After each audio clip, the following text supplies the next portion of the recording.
Confession of faith ay tungkol sa banal na salita ng Diyos, ang banal na kasulatan. Ang Holy Scripture ay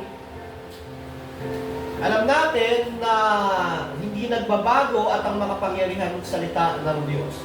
So merong dalawang kapahayagan ng Diyos bilang panimula, ang General Revelation, na dito sa General Revelation, malalaman lahat ng tao kahit walang Bible na may Diyos.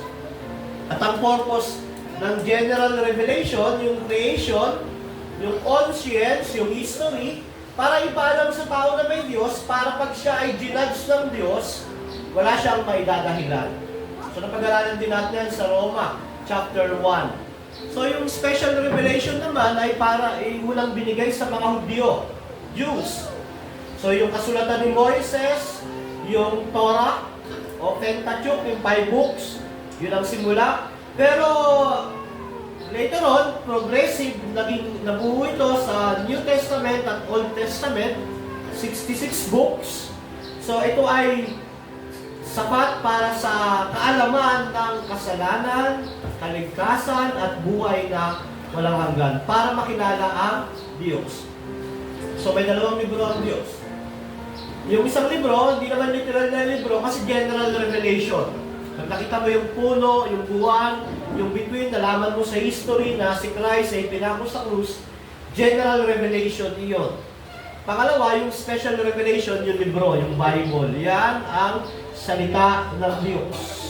So yan ay, pag hindi mo na kailangang makausap ang Diyos direkta. Ang gumagawa lang nun, mga nag-hallucinate. Kasi andyan na yung Word of God. Perfect yan, complete iyan, at iyan ay sinalin sa iba't ibang language. Authority iyan. Pag sinabing authority, hindi naman lahat makikita dyan. Halimbawa, gusto mong mag-aral, gumawa ng sasakyan. Makikita ba sa Bible? Hindi. Kailangan mo pa rin ng science book, encyclopedia, kailangan mo pa rin ng cookbook pag gagawa ka ng mga bagay na pwede mong gawin dito. Pero hindi ibig sabihin no, na yun na yung authority. Ang authority pa rin natin ang Bible pagdating sa salvation, sa faith, paano tatakbo ang church. Paano go-govern ng church. Paano palalakaran ng church. So ang church dapat hindi kumukuha sa culture. Pagdating sa pagtakbo ng iglesia, dapat sa Bible. Kung anong minuto sa Bible, yun ang gagawin. Kasi ngayon, culture eh. Ang culture ngayon, rakrakan eh. Paano pag ang culture, yung talagang mga hip-hop, ganun ang takbo ng church. Pero hindi ganun. Dapat Bible. So sa chapter 2 naman, ang Holy Trinity, nalaman natin na may isang esensya ang Diyos. Isa ang Diyos. Yet, tatlo ang kanyang persona. Hindi nalilimit ang person ng Godhead. Yung essence niya, isang Diyos, yet pinakilala niya sa kanyang salita, sa Bible, sa kanyang special revelation na ang Father ay God, ang Son ay God, ang Holy Spirit ay God, yet isa ang God, isang essence ng God. So, pinormulate yan sa Council of Nicaea. Ang Trinity ay theological terms. Kasabihin ng mga kulto, wala namang word na Trinity sa Bible. Wala. Pero yung tinuturo ng Biblia ang Trinity.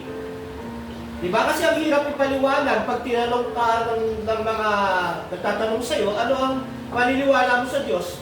Merong iisang Diyos, Diyos ang Ama, Diyos ang Anak, Diyos ang Espiritu Santo, na gaya ng tinuturo ng Biblia, pero magkakaiba sila. Ang haba doon, ang single word doon ay Trinity. Theological terms. Wala sa Bible, pero itinuturo ng Bible. Parang example yan, yung language natin. Ano yung nilalagyan nyo ng mga gulay para hindi ka agad mabulok? Karne, baboy, na pag binuksan mo ay iilaw, pag sinarado mo, mamamatay ang ilaw. Na hindi ko mauli-uli dati. Paano kaya yun? Namamatay ang ilaw pagkat? Siguro may tao sa loob. Anong tawag doon? Refrigerator. So, ang refrigerator ay inventong salita, pero nag-exist. Ganun ang Trinity. Nasa Bible, tinuturo ng Bible, yet, para mas madali natin siyang mabanggit, maunawaan, pinormulate yung word. So hindi na tayo aanga-anga pag may nakausap tayo ng false religion na wala namang Trinity sa Bible, bakit ka naniniwala dyan? So alam natin, tinuturo ng Bible na may Trinity. So yung Trinity, ang Diyos ay walang pinagmulan. Siya ay, ang tawag dito ay, ano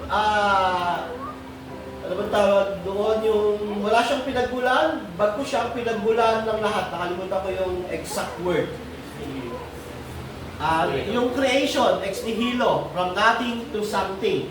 Aseity. Walang pinagmulan ng Diyos kasi ang madalas argument dyan, saan galing ang tao? Saan ang galing mundo? Sa Diyos. Saan galing ang Diyos?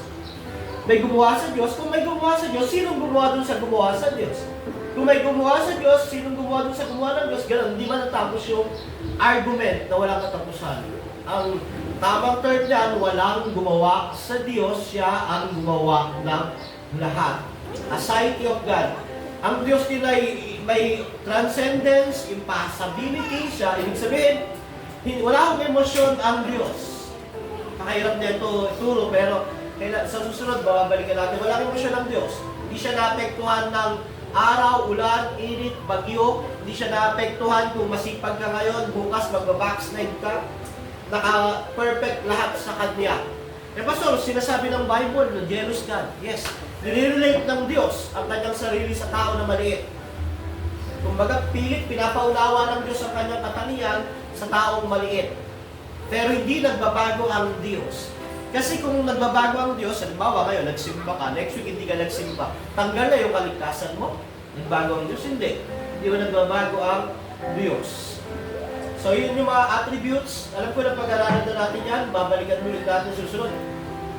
Chapter 3, yung decree ng Diyos. Lahat ng nangyayari sa mundong ito ay tinalaga ng Diyos.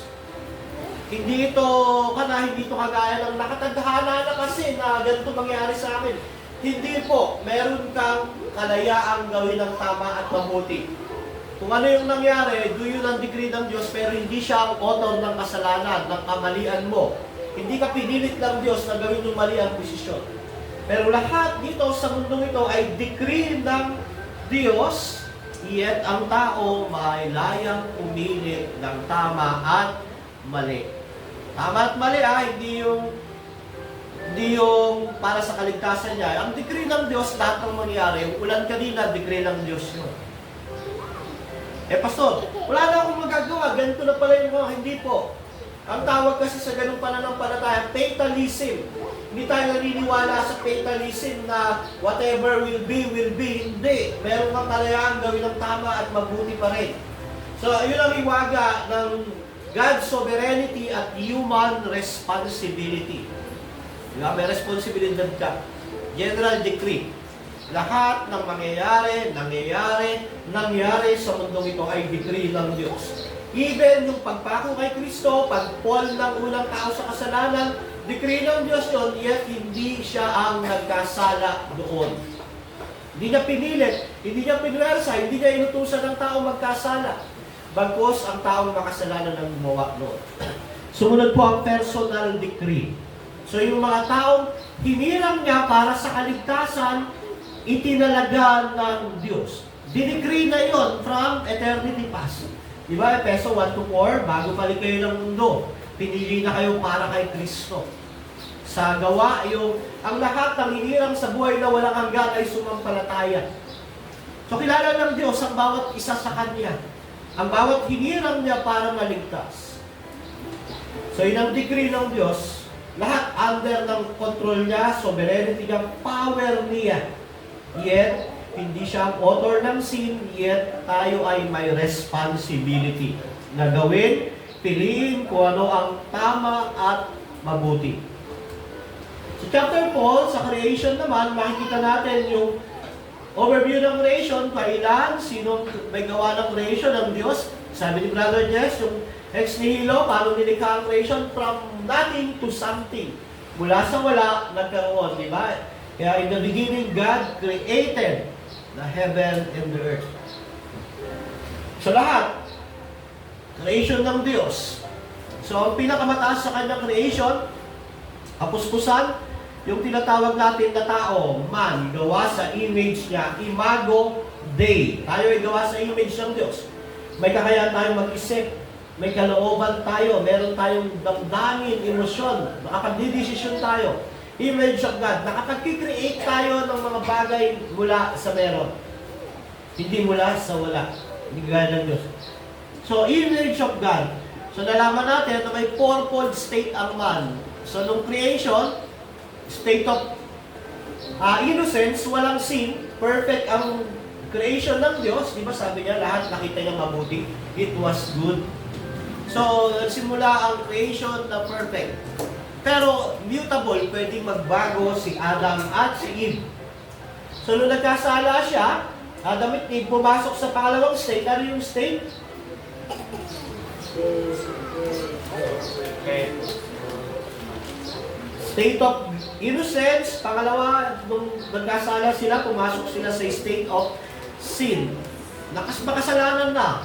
So lahat ng lalabas kay Adan ay magmamana ng kasalanan, sila ay makasalanan. Total depravity. Patay sa kasalanan. Ngayon, pag naligtas siya, may babalik yung free will niya, siya ay nasa state of grace. So ang taong wala kay Kristo, walang free will na lumapit at hanapin ang Diyos. Parang may free will lang siya, akala niya. Pero ang free will niya lang magkasala. Pwede siyang gumawa ng mabuti, pero maruming basahan niyo sa harap ng Diyos hanggat wala siya kay Kristo.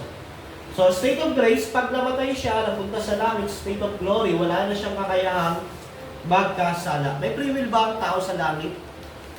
Ha? Wala, kasi wala kang kakayahang magkasala. Will of God ang ano. Dito sa lupa, pag wala ka kay Kristo, ang will mo ay magkasala lang. Pag na kay Kristo ka, ang will mo ay pwede ka magkasala, pwede hindi. Pero sa langit, yung perfect na free will, wala ka nang kakayahang magkasala. So, ang perfect free will ay walang free will, kundi ang will ng Diyos. So, ang kontra na naman, hindi masaya yung basta. Paano hindi masaya? Perfect God. Sa mga unbeliever, hindi masaya yun kasi may rebellion sa puso at isip nila. Pero sa believer, masaya yun dahil yung will na ng Diyos ang magagawa mo, perfect will. Wala ka lang sariling free will. Kasi pag sariling free will, ang free will ng tao magrebelde sa Diyos. Sumunod sa providence, so creation, nilikha lahat. Hindi ibig sabihin, kung hinto lang Diyos, lumayo na, bahala na kayo. Siya pa rin ang kumikilos, kahit kaliit-liit ang bagay. Nung paglikha niya, lahat ginogovern niya pa rin. Yung nangyayari sa atin, pagkain natin sa araw-araw, paghinga natin, yung mga nagiging biyaya sa atin, pagsubok sa atin, pagbagsak natin sa kasalanan, lahat yan under ng providence ng Diyos, pero hindi siya ang author ng sin. Hindi siya author ng sin. Ikaw ang nagkakasala, hindi ka tinukso ng Diyos, hindi ka pinilit ng Diyos, pero lahat ng nangyayari sa mundo ito ay under ng providence niya. Kaya kapag mabigat ang buhay, maraming problema, minsan, providence ng Diyos para lumapit ka sa Kanya. Pag magaan naman ang buhay, providence pa rin ng Diyos. Sa mananampalataya, providence ng Diyos. Sa unbeliever ay, alam natin, judgment ng Diyos. Diba? Pag ang unbeliever ay pinagpapala, ay mayaman, nawawalan siya ng Diyos, tapos mamamatay siya, pupunta siya ng impyerno, judgment ng Diyos. Doon pa lang, sa yung wala na siyang Diyos, umunlad siya, tapos gumaganda yung buhay niya, alam na natin, pinabayaan na siya ng Diyos eh. Nalaman natin sa Roma yun eh. Di ba yung sumasamba siya sa ibang Diyos na mali, tapos lalo niyang minahal yun, tapos gumaganda, talagang gumagaling yung sakit niya, yumayaman siya, talagang testimony niya. Dito sa religion namin, gumagaling ang sakit, gumaganda ang buhay, yumayaman. Judgment yun. Ang false religion ay judgment ng Diyos sa mga taong ayaw sa kanyang salita. Yung false teacher, yung maling tagapagturo, na pupunta sa lugar niya, judgment ng Diyos yun. Ayaw niya tanggapin yung totoong salita ng Diyos, dahil dyan, hahayaan sila ng Diyos sa gusto nila. So, providence pa rin, pero in the form of judgment. Sa believer, matatawag ng providence. Pag nagkasala ang believer, kasi pinapalo ng Diyos. So, sa chapter 6, malaman natin yung fall of man, si Adan. perfect, pero mutable. So pumasok ang kasalanan, naipasa ang kasalanan sa lahat, kahit sa baby, makasalanan na, at nakikita ang realidad ng kasalanan. Sa 7, yung covenant. Malaki pa yung covenant ng Diyos. So alam natin ang covenant, covenant of works at covenant of grace.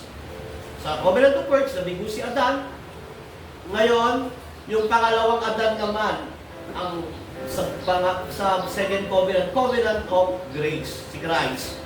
Kaya nga Roma chapter 5, sa unang Adan, nagkasala lahat. Sa pangalawang Adan, naging matuwid ang marami. So lahat iyan nakaugat sa eternity past, sa covenant of redemption. Sa sinong mediator ng covenant? Sa chapter 8, si Christ. Walang ibang tagapamagitan sa Diyos at sa tao. Si Christ ay umupo bilang propeta sa mga taong makupuro lang isip. Siya yung Word of God. Siya mismo yung tagapagpaliwanag ng salita ng Diyos dahil siya mismo ang salita ng Diyos. Umupo siya bilang pari, bilang tagapaghandog at mismo handog. Siya ang kordero ng Diyos na nag-aalis ng kasalanan na sanlibutan. Kaya sa Revelation, ang nagbukas ng selyo ay isang handog, yung pinatay na kordero. Siya rin ay ang hari. Ginogobyernohan niya ang kanyang iglesia at mga mananampalataya. So kung ikaw ay mananampalataya, si Kristo ang hari mo. At si Kristo ang hari mo, dapat sinasamba mo siya sa parang nararapat, ginagalang, minamahal. So kung hindi mo priority si Christ, ang hari mo, ang Panginoon mo, yung priority mo. Kung yan ay trabaho, negosyo, pamilya, yan ang hari mo. Hindi ka kaya iligtas yan, kapatid. Kahit ikaw pang pinakamayamang tao sa mundo, kahit ikaw pang pinaka-perfect na pamilya sa mundo, kapag mahal na anak, hindi ka kayang iligtas yan sa kasalanan mo, impyerno ka. So kung sino ang priority mo, siya ang hari mo, kung hindi si Kristo yon, wala kang salvation. Si Christ ay tunay na Diyos, tunay na tao. Para mamagitan sa Diyos na banal, soberano, makapangyarihan, para mamagitan sa taong makasalanan, mahina. Ang Diyos ay nagkatawang tao, namatay sa krus, at doon tinubos ang kasalanan. Ngayon, umakyat siya sa langit, bilang leon ng Juda, bilang isang kordero, bubuksan niya yung bagong tipan para sa mga mananampalataya. Yung tinatawag natin, covenant of grace. Chapter 9, tungkol sa free will. Yung free will ng tao, una, innocence, kaya dan, perfect. Pwedeng hindi magkasala, pero mutable, pwedeng magbago, pwedeng magkasala. Alam natin, nagkasala. So, ang sunod na free will ng tao, state of sin, walang kakayahan, lumapit sa Diyos, patay. So, hanggat hindi siya nag-born again, hindi siya papasok sa state of grace.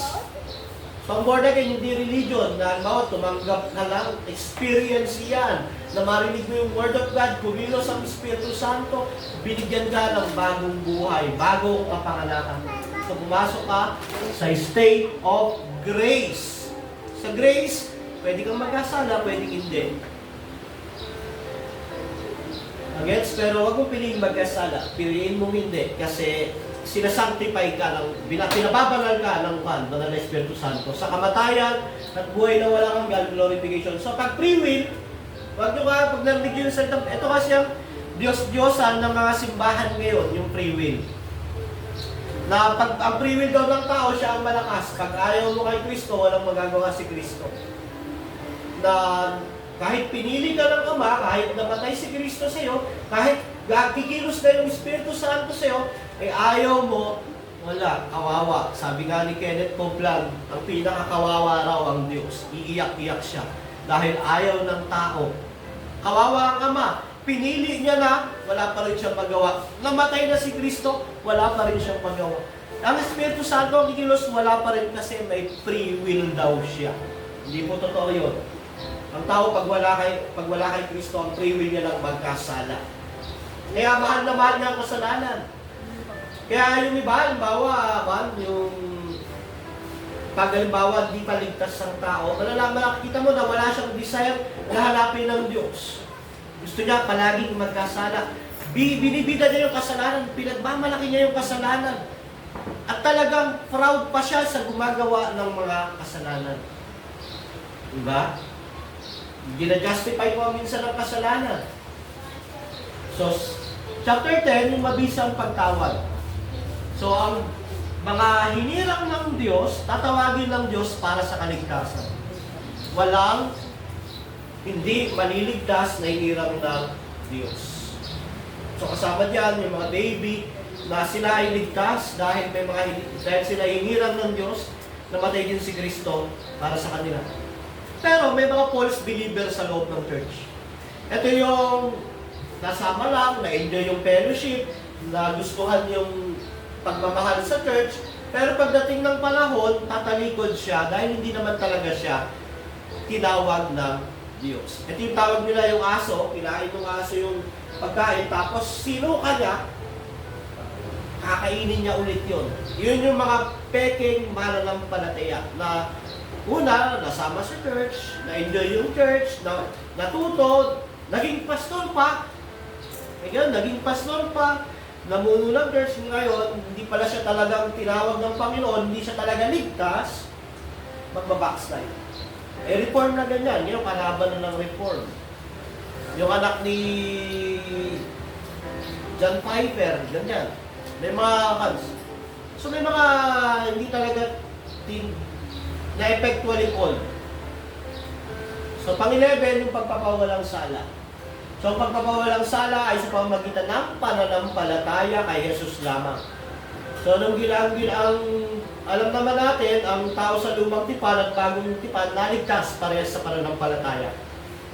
Yung nasa lumang tipan, sila ay nakatingin kay Kristo. Tayo nasa bagong tipan, nakatingin pabalik kay Kristo. So hindi pa namamatay si Kristo, nagkakasala sila. Sabi ng Roma 3:24, pinas over ng Diyos. Pinagtimpihan mo na lang Diyos yung kasalanan nila. Hindi mo na sila inatulan kahit wala pa yung namatay para sa kanila. Pero ayon, consider na silang ligtas dahil sa pananampalataya. Kahit wala pa yung kamatayan ni Kristo. So, nagtimpi ang Diyos. Namatay na si Kristo, yun. Pero, nararamdaman na nila yung biyaya sa Old Testament. So, yung pagkupko, ito ay, pag naligtas ka, magiging anak ka na ng Diyos. So, dalawa lang ang tao sa mundo. Kung hindi ka anak ng Diyos, alam mo lang kung hindi ka kanino ka anak. Kasi ang adoption ay pagkupko, pag sumampalataya na born again ka, ikaw ay magiging anak ng Diyos. Kaya John 1:12, ang sino mang tumanggap sa Kanya, ay binibigyan niya ng karapatang maging anak ng Diyos. Hindi pagtanggap na salita, ang tawag dito, yung prayer ba yun, yung sinner's prayer, hindi ganun yun ha. Ang pagiging anak ng Diyos ay pag-aaralan natin mamaya yung saving faith. Pag na-born again ka, anak ka na ng Diyos. So, sinisira natin yung paniniwala ng liberal doctrine na anak daw ng Diyos lahat. Hindi. Creation lang ng Diyos lahat. Pero ang mga sasampalataya lang kay Kristo ang anak ng Diyos. So, mag-assuming. Maraming tao ngayon ang assuming. Anak daw sila ng Diyos dahil nasa church. Dahil minsan nag-church, dahil nagbabasa ng Bible. Hindi. Hindi ka sumasampalataya kay Kristo, hindi ka anak ng Diyos. Anak ka ni ano? Sa Kabalata, chapter 13 naman, tungkol sa pagpapabanal. So pag ikaw ay naligtas, siyempre, born again ka na. Naligtas ka na, magkakasala ka pa rin, kapatid. Hindi, maihinto ang pagkakasala mo. Kung magagalitin ka, masungit ka, maangas ka, ganun pa rin, pero paunti-unti, pinababanal ka ng Diyos. Nagtatagumpay ka na sa kasalanan mo. Dati kung magmura ka, 1,000 sa araw, ngayon mga kadala. 250 na lang, 250. Diba? Kasi unti-unti, pinababanal ka. Dati pag mag-chismis ka, mga 20. Ngayon, minsan, 1 beses na lang. Tapos magsisisi ka pa. Kasi nga, pinababanal ka ng Diyos. Dati, 20 na yung nag-chismis mo. Hindi ka pa nagsisisi, talagang proud ka pa. Grabe talaga yung mga kumari ko na yun. Ngayon, dahil na pinababanal ka, nakapag-chismis ka ng dalawa, ay Lord, sorry Lord. Yun na yun, pag meron ka ng ibang pag yung lumalaban ka na sa kasalanan, talagang ayaw mo na ng kasalanan, ayun na, kumikilos lang. Isang tawag doon ay pagpapabanal, sanctification. Mangyayari sa lahat ng believer iyon. Ang ganda mo boy, sino ayaw dito ng sanctification? pupunta ka na sa langit doon pag ayaw mo nang dumaan doon. Kasi iyan yung process na tinatawag. So ang salvation ay una, justification, pinawalang sala ka. Past, present, future. Pero mabubuhay ka pa, kaya kailangan kang iligtas palagi. Ang tawag doon, sanctification. Naligtas, nililigtas, maliligtas. Nag-gets yun po ba? So nung sumampalataya kay Kristo, naligtas ka na. Pero everyday, nakasala ka pa, nililigtas ka pa rin palagi ng Diyos. Pagka sa dulo, glorification, yun na yung perfect na. Na-perfect na yung kaligtasan mo. Pero, hindi nawawala ang kaligtasan. Kasi nga, ang Diyos ang gumagawa. Hindi tayo. Pag ikaw ang mayakda ng kaligtasan mo, ikaw ang gumawa ng kaligtasan mo, mawawala yun kasi ikaw ang bida eh. Pero kung ang Diyos, hindi mawawala. Kasi iniingatan ka niya. Tayo na lang ako sa chapter 14. Paki-forward po. Chapter 14 na. Bago yan, pakibukas sa rin yung Biblia sa Hebreo 11, 1-3. Hebreo 11, chapter 1-3. Ang pag-aaralan natin ay saving faith tungkol sa nakapagliligtas na pananampalataya. Kasi merong pananampalatayang hindi makapagliligtas.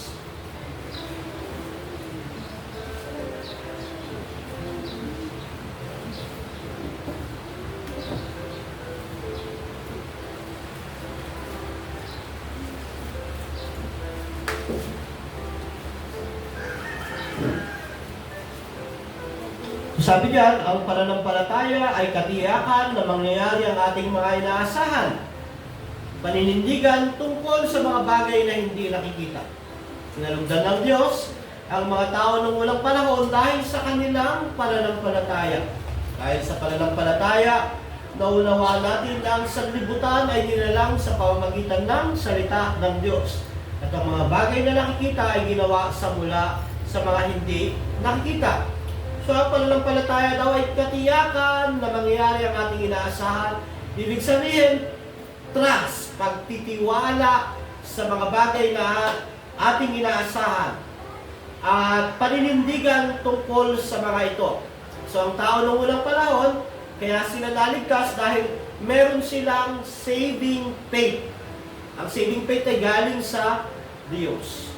Pero dahil binigay sa kanila, ang tawag yan, kanilang pananampalataya. So dahil din sa pananampalataya, naunawaan nila ng sanlibutan ay nilikha sa pamamagitan ng salita ng Diyos. Sino ang salita ng Diyos? Ang Panginoong Jesucristo. Naniniwala sila sa tinuturo ng Biblia. Saan ba basa si Christ? Sa Bible. So dahil sa pananampalataya. So i-define natin ang saving faith. Ang nakaliligtas na pananampalataya ay may tatlong bahagi ang pananampalataya muna. Una, knowledge, kaalaman. Dapat may alam ka sa kaligtasan, sa tagapagligtas, sa Diyos. So, napakahalaga din ng knowledge. Understanding the fact of the gospel and the truth about Christ. Tungkol sa Ebanghelyo at kay Kristo, dapat may alam ka. Yun ang umpisa ng faith. So yung walang alam sa Panginoong Jesucristo, sa Diyos, niligtas yun. Bakit? Alam niyang may Diyos kasi andyan yung general revelation. Pangalawa, knowledge, assent, paniniwala na totoo si Kristo, totoo ang Ebanghelyo, may impyerno, may langit, may lupa, dapat naniniwala ka roon. So pag meron kang knowledge, assent, o believe, pasado ka na bilang demonyo. Yan yung faith ng devil. Sa Santiago, even the devil believes and tremble. Nanginginig pa sila. So kung may knowledge ka, naniniwala ka sa langit, sa lupa, naniniwala ka sa gospel, naniniwala ka sa Bible, pasado ka na bilang demonyo. Devil faith yan. Pero ang pinakamahalagang component ng pananampalataya ay trust. Yun ang nakapagliligtas. Pwede kasing alam mo yung langit, alam mo yung impyerno, naniniwala kay Kristo, pero ang isip mo, kulang si Kristo. Kailangan ko ng relihiyon, kailangan ko ng mabuting gawa, kailangan ko neto. So ikaw ay doon pa lang sa devil's faith. Ngayon, pag meron ng trust, yun ang nakapagliligtas. Placing full reliance and trust in Christ alone for salvation in not one's own effort or merit. Parang ganito po yan. Meron kayong nakita, isang taong magaling sa circus. Alam nyo, magaling siya sa circus. Tapos, believe, talagang naniniwala kayo kasi nakita nyo tumawid siya. Yon, knowledge, believe, tumawid siya. Isang paalam, tapos tumambling-tumbling pa siya. May believe ka, may paniniwala ka, may knowledge ka. Pero sabi niya, halika rito, sampa ka sa likod ko. Yun yung trust. Pag sumampa ka na sa likod niya at tatawid kayo doon. Pero yung alam mo lang, naniniwala ka lang, hindi pa nakapagliligtas yun. Pero pag yung nagtitiwala ka na may tatawid ka niya ron, sasakay ka, yun ang nakapagliligtas. So pag tayo nagtitiwala kay Kristo na maliligtas tayo sa pamamagitan ng pananampalataya sa Kanya, talagang nakikita sa buhay natin, yun ang saving faith. Tandaan niyo itong tatlong component ito, knowledge, belief, pang-demonyo. Pag nagtatrust ka na, yun ang nakapagliligtas. Actually, kung theology lang, knowledge lang, alam ng demonyo lahat kasi ando siya sa langit eh. Di ba? Bago siya bumagsak sa lupa, alam niya lahat. Di ba? Meron nga siyang belief eh. Di ba? Nanginginig pa, sabi ng Santiago. Pero pagdating sa trust, hindi magagawa. Dahil ang saving faith ay galing sa Diyos. Binibigay ng Diyos sa mga taong hinirang niya na sasampalataya kay Hesus Kristo. So, Kabanata 14. Sabi diyan, sino pwedeng bumasa? Bilis lang po yan. 3 chapter lang yan, 3 paragraph lang yan. Ang biyaya ng pananampalataya, kung saan sa pamamagitan nito ang mga hinirang ay binibigyan sa kayahang sumampalataya tungo sa kaligtasan ng kanilang mga kaluluwa, ay mga gawa ng Espiritu at karaniwang Espiritu ni Kristo sa kanilang mga puso. At karaniwang isinasagawa sa pamamagitan ng ministeryo ng salita, kung saan sa pamamagitan nito at ng paggagawad ng bautismo at ng banal na hapunan ng panalangin at papangkaparaan ng itilaga ng Diyos Balik ko ba? ay pinalalago at pinagtibay. So, balik ko sa chapter 1. So, ang biyaya daw ng pananampalataya, ang saving faith, ay gawa ng Espiritu sa puso ng mga hinirang. Diyan ay ang gawa ng Espiritu ni Kristo sa kanilang mga puso. So, ang saving faith, pananampalataya, ay gawa ng Espiritu ni Kristo, ang banal na Espiritu, sa puso ng mga hinirang ng Diyos. Sino ang pinagmulan ng pananampalataya? Ang Espiritu ni Kristo.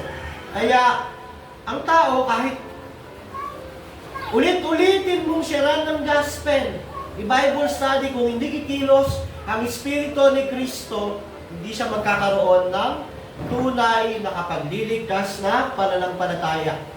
So tayo, ang pinag-usapan natin ito, nakaliligtas na pananampalataya. Kasi lahat ng tao, kapatid, may pananampalataya.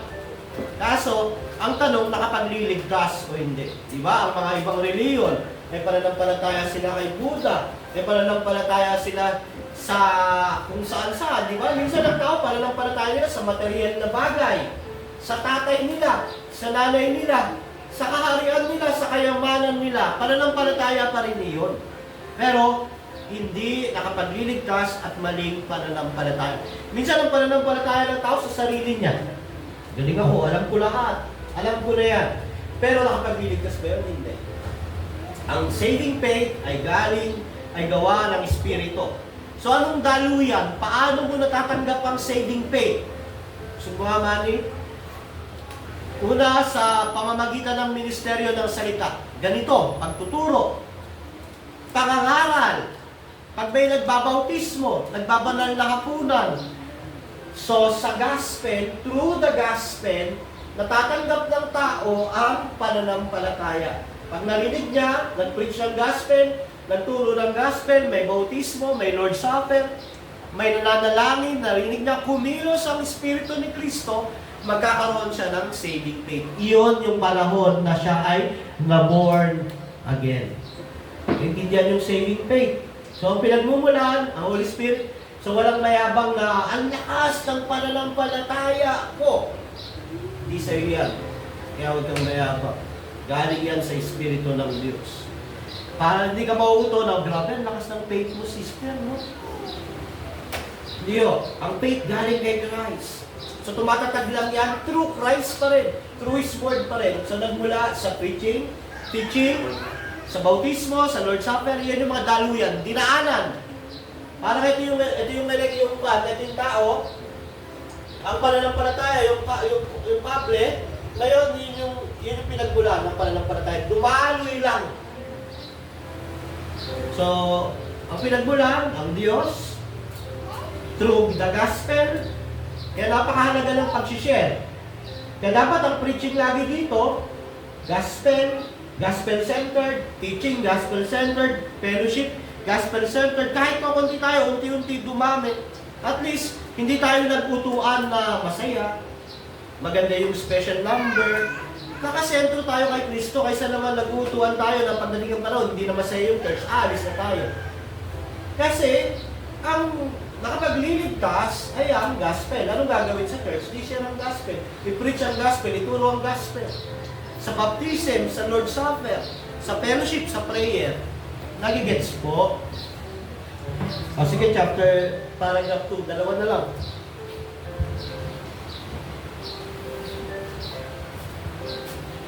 Sa pamamagitan ng pananampalatayang ito, ang isang Kristiyano ay naniniwalang totoo ang anumang inihayag sa salita dahil sa otoridad ng Diyos mismo. At gayon din ay nakakaunawa ang kahusayang naroon na higit kaysa lahat ng iba pang mga kasulatan at sa lahat ng mga bagay sa daigdig. Habang inihahayag nito ang kaluwalhatian ng Diyos sa kanyang mga katangian, ang kahusayan ni Kristo sa kanyang likas at mga katungkulan at ang kapangyarihan at kapuspusan ng banal na Espiritu sa kanyang mga gawa at pagkilos. At dahil doon, siya ay binibigyang kakayahan na maglagak ng kanyang kaluluwa sa katotohanang pinaniniwalaan niya ng gayon.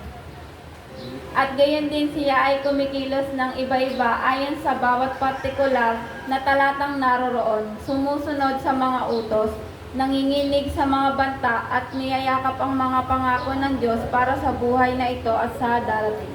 So, una, yung pinagbulan ng pananampalataya, ang daluyan ng pananampalataya na nakapagliligtas. Pangalawa, ang bunga ng pagkakaroon ng pananampalataya nakapagliligtas. Una, tinatanggap niya ang salita ng Diyos ay totoo. Ayan o. Sa pamamagitan ng pananampalataya nito, ang isang Kristiyano ay naniniwalang totoo ang anumang inihayag sa salita na dahil sa autoridad ng Diyos mismo. So pag nagkaroon ng saving faith ang tao, tinatanggap niya yung autoridad ng Scripture, ng salita ng Diyos. Totoo ito, truthfulness, excellence, kahusayan. Pagdating sa kaalaman sa salvation, sa Diyos, at sa pagtuturo sa Diyos. So, isa sa dyan, isang pinakamaganda example yan, naniniwala ka sa Trinity. Naniniwala ka, Diyos at tao si Kristo. Naniniwala ka na kaligtasan ay by grace. Walang ambag ang works, ang religion, walang ambag ang anuman sa salvation mo. So naniniwala ka sa tatlong bagay na tinuturo ng salita ng Diyos. Trinity, Diyos at tao si Kristo. Ang salvation is by grace alone. Tandaan natin yung alone. Biyaya lamang. So una, naniniwala siya doon. Sumusunod. Nagpapasakop siya sa mga inutos ng salita ng Diyos. Diba? Sabi diyan. Sunod pa ba? Yan. Binibigyan kakayahang maglagak ng kanyang kaluluwa sa katotohanang pinaniniwalaan niya ang gayon.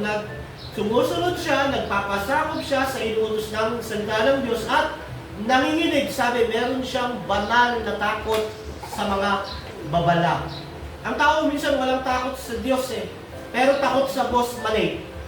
Takot sa boss umabsent. Takot mawalan ng barkada at pamilya pero walang takot sa Diyos. Bakit? Kasi walang pagkilos ang Diyos sa puso at isip nila. Wala silang saving faith. Pero kung may saving faith, ito ang bunga. Naniniwala ka sa Word of God. Sumusunod ka, nagpapasakop. At sabi diyan, sumunod din, dulo, nanginginig sa mga banta. Walang ibang mas nakakatakot sa mundo nito kundi ang Diyos. Dahil siya ang hahatol sa lahat ng gawa natin. Ako ay, alam nyo, natatakot ako sa 13 lang na member. Natatakot ako kasi magsusulit ako sa harap ng Diyos dahil sa kanila.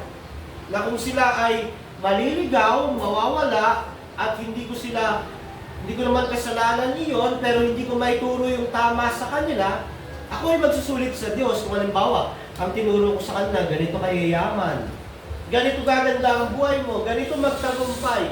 Pero hindi nila alam ang Bible, magsusulit ako sa harap ng Diyos. Nakakatakot iyon. Kaya kung mas marami ang member, mas nakakatakot.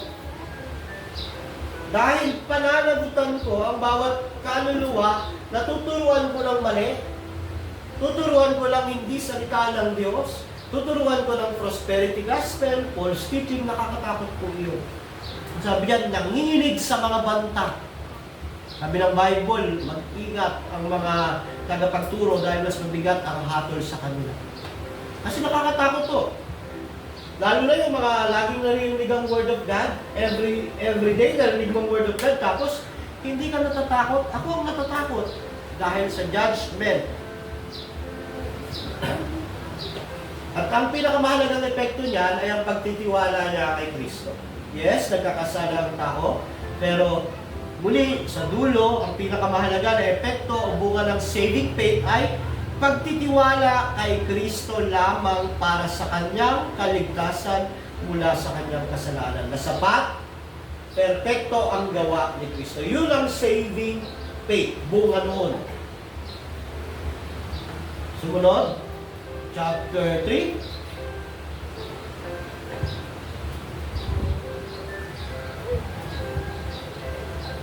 Sino pwede bumasa? Pero matapos na tayo. Ano?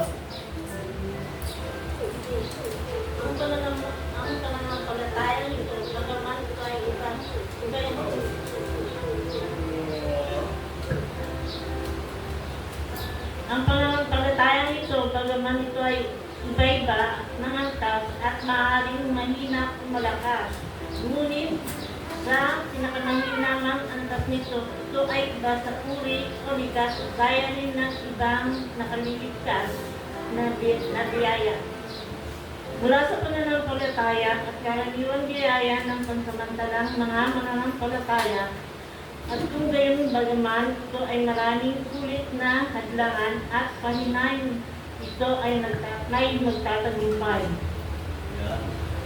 Lalago sa maraming mga bagay sa ikatatamo ng isang bus na katiyakan sa pamamagitan ni Kristo na siyang nagtatag at nagpatakdal ng ating pananampalataya. So may iba't ibang level of faith. May mature, may immature. Paano malalaman ang mature? Yung alam yung Word of God, may pamumuhay ang Word of God. Paano malalaman ang immature? Wala pang alam sa Word of God, pa-verse-verse lang, tapos may emosyon, tapos sumasablay pa rin sa pamumuhay. Pero lahat yun magtatagumpay.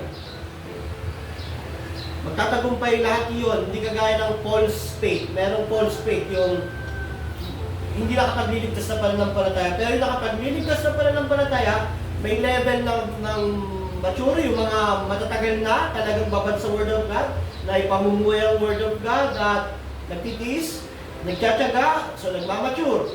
Immature naman, walang alam sa Word of God, sila ay mga verse-verse lang, bawa, paborito, Jeremiah 29:11, hindi alam yung context, hindi alam paano yung pamuhay. So, immature, pero lahat yun magtatagumpay dahil ang Diyos ang kumikilos doon.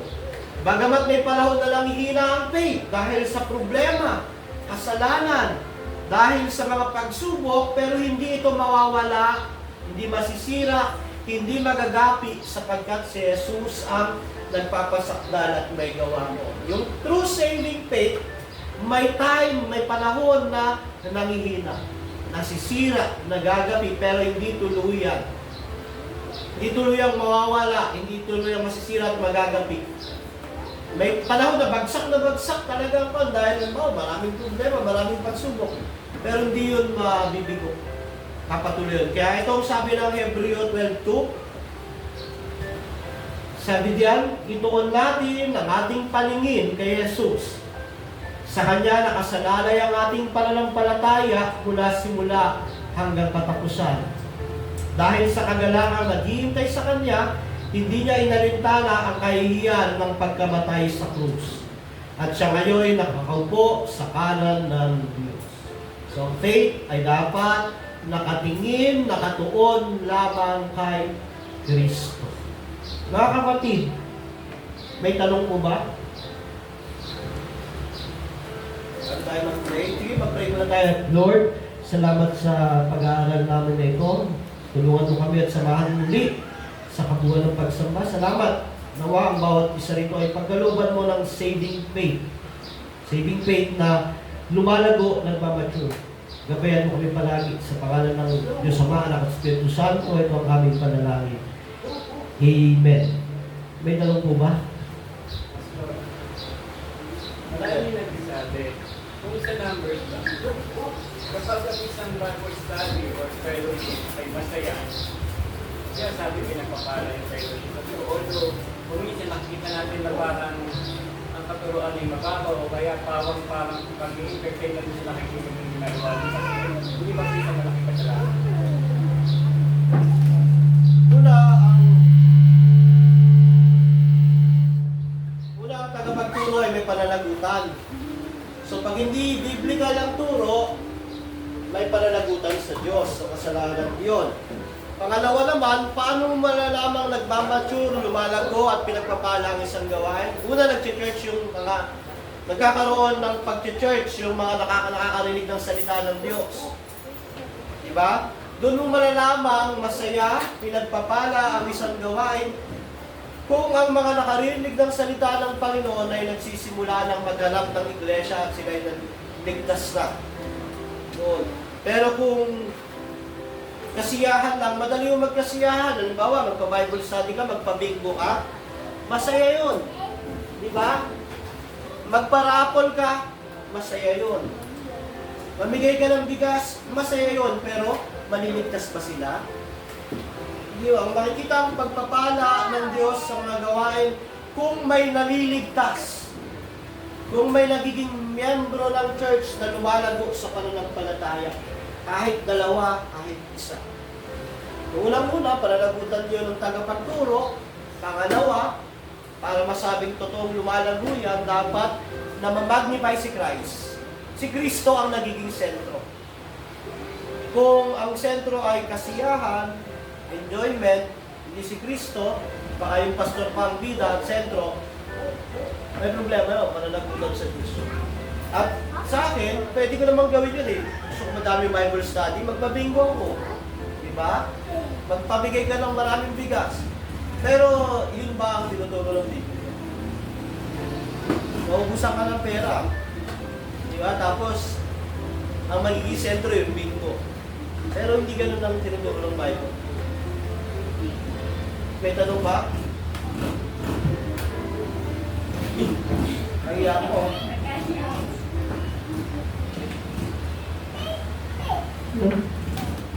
Yung ano po, di ba po, paano po ba yung isang immature Christian, ano po yung mga kaparaanan para lumago yung mga immature Christian para maging mature?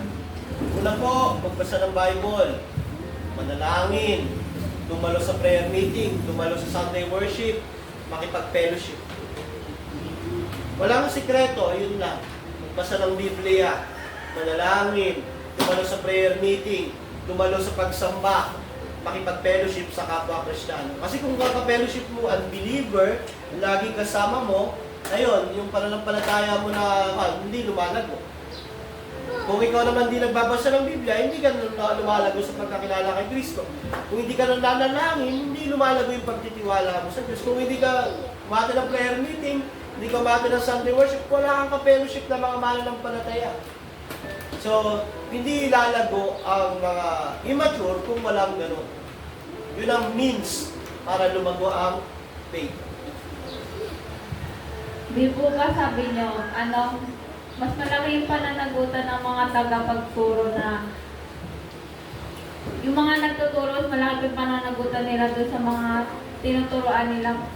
May pananagutan din po ba kung halimbawa hindi ka nagtuturo sa church tapos halimbawa mag-isa ka lang kumatin sa church tapos nakakarinig ka ng mga gospel tapos may pananagutan ka rin po ba na pagsusulit sa family mo halimbawa po? Oo, syempre. Alam mo yung word of God eh. So yung tagapagturo may pananagutan, mabigat din ang pananagutan nung may alam at hindi nagtuturo. Ganun din yun. Kasi alam mo, di ba, yung mga Hudyo alam ang law, ang utusan. Pero binabiolate nila. So the more we know, the more ang responsibility. Saka ang totoong Kristiyano, dapat talaga isinishare ang gospel. Kung naligtas ka, parang ito lang yan. Nandun yung buhay na walang hanggan, na nagkaroon ka, naranasan mo, tignan mo. Ngayon yung kamag-anak mo, kawawa. Papuntang impyerno, anong gagawin mo sa kanila? Siyempre, share mo yung word of God. So, may pananagutan nun, hindi makakaligtas. Pero, kaya nga tayo nagkakasama sa church eh. Kaya para, hindi nyo kayang i-share. Pwede yung tawagin yung pastor, tulungan niyo po akong i-Bible study yung kapamilya ko. Ganun po. Ang church ay isang katawan. Tulungan. Pastor, paano naman po yung nagkasabi na laging hindi na kami naniniwala sa mga reliyon niya kasi karamihan sa mga reliyon sa panahon ngayon, magsimba ka man, turuan ka magbasa ng Bible, pero nakikita na nagmumura pa rin, gumagawa pa rin ng kasalanan, kaya di ba marami pa rin nag-petition. So, hindi na sila naniniwala sa reliyon. Una-una, mapupunta sila ng impyerno. Hindi kasalanan nung nakita niya na nagkasala yung mananampalataya at natisod siya. Hindi kasalanan nung mananampalataya. Kasalanan niya yun. Bakit? Doon ba siya sumasamba sa tao? Hindi naman. Si Kristo naman ang sinasamba niya. Hindi masama na dapat talagang tignan ng mga tao, pero hindi dapat doon i-focus ang pananampalataya. Nakita mo yung si pastor, nagmumura. Bakit si pastor ba sinasamba mo? Hindi naman. Kaya nga sabi ni Kristo sa mga Pariseo, di yung turo nila, pakinggan nyo, pero yung buhay nila, huwag mong gayahin. Kaya nga tayo merong church discipline. Kaya ang church, meron dapat church discipline. Pag yung isang Kristiyano, namumuhay sa hindi tamang pamumuhay, bibigyan siya ng ilang buwan para magbago, kakausapin. Pagkatapos kausapin, ayaw pa rin talaga niyang mag-repent, magsisi, isasama yung buong church. Kakausapin ulit. Pag ayaw talaga mag-repent, ayaw tumalikod sa masamang buhay, ititiwalag. Pero iyon ay mahabang proseso, hindi ganon kadali. Kasi, ang mga mananampalataya, nagsasabing mananampalataya na hindi namumuhay ng tama, ayon sa salita ng Diyos, ay maaaring makapagpahina ng pananampalataya ng mga tao sa iglesia. Kaya dapat yun, inaayos, pinapaliwanagan, kinakausap. Pag hindi talaga, talagang unrepented, dumarating yung panahon na binibigay na kay Satanas ang tawag ko. Sa Corinto, ganon. Yung isang miyembro ng church ng Corinto, gano'n na nangyari, sabi ni Pablo, ibigay nyo kay Satanas ang tao na yan. Para yung katawan niya masulog, yung kaluluwa niya maligtas. Kasi believer ito. Believer yun sa Corinto. Ang ginawa ng tao sa Corinto, yung asawa ng tatay niya, inasawa niya. Ngayon, nalaman ni Pablo na yung mga member ng church, inahayaan lang, kinukonsinti lang. So sabi ni Pablo, ano ba naman kayo? Hinahayaan yung ganyang tao sa loob niya. Ang gawin nyo, ibigay nyo kay Satanas yan. Tiniwalag nila. Ilanggan sa membership. Ngayon, pagdating ng panahon, iniwanan ng lalaki yung asawa ng kanyang tatay. Bumalik siya sa church, At sabi na ulit ni Pablo, i-restore niyo na siya kasi nagpakita na siya ng pagsisisi. So ganun no, hindi tayo dapat pwedeng yung mga tao na sabihin na walang paniwala sa reliyon. Unang-una, sila ang may problema. Bakit? Hindi talaga nila hinahanap ang Diyos, naghahanap lang sila ng masisisi para sabihin ayaw na nila sa Diyos. Para lang si Adan yan. Sabi ni Adan, nung may kasalanan siya, yung babae kasi na binigay ko sa akin. Pag tinanong mo yung mga ayaw mag-church, ayaw kasi, natisod ako, hindi, ayaw na talaga sa Diyos. Talagang yung puso niya nagre-rebelde sa Diyos, naghahanap lang silang ituturo kasi yung pastor ko dati, ganun ang ginawa eh. E di lumipat ka na ibang church, yung sa maayos ang pastor. Hindi, ayaw niya kasi talaga sa Diyos. Naghahanap lang siya ng ipapalusot at ituturo. So yung mga ganun, pag-pray natin sila na mag-usan ng isip. At tayo naman, bilang mananampalataya, hindi man perfect, pero ayusin natin yung testimony natin. Ano ba tayo sa church? Nagiging kahinaan ba tayo ng church? Dapat tayo ang kalakasan ng church. Diba pag member ka, dapat hindi ka ikahihina ng church. Dapat ikaw ang nagbibigay kalakasan, nakakalungkot pag ang member ay nagiging dahilan para manghina yung buong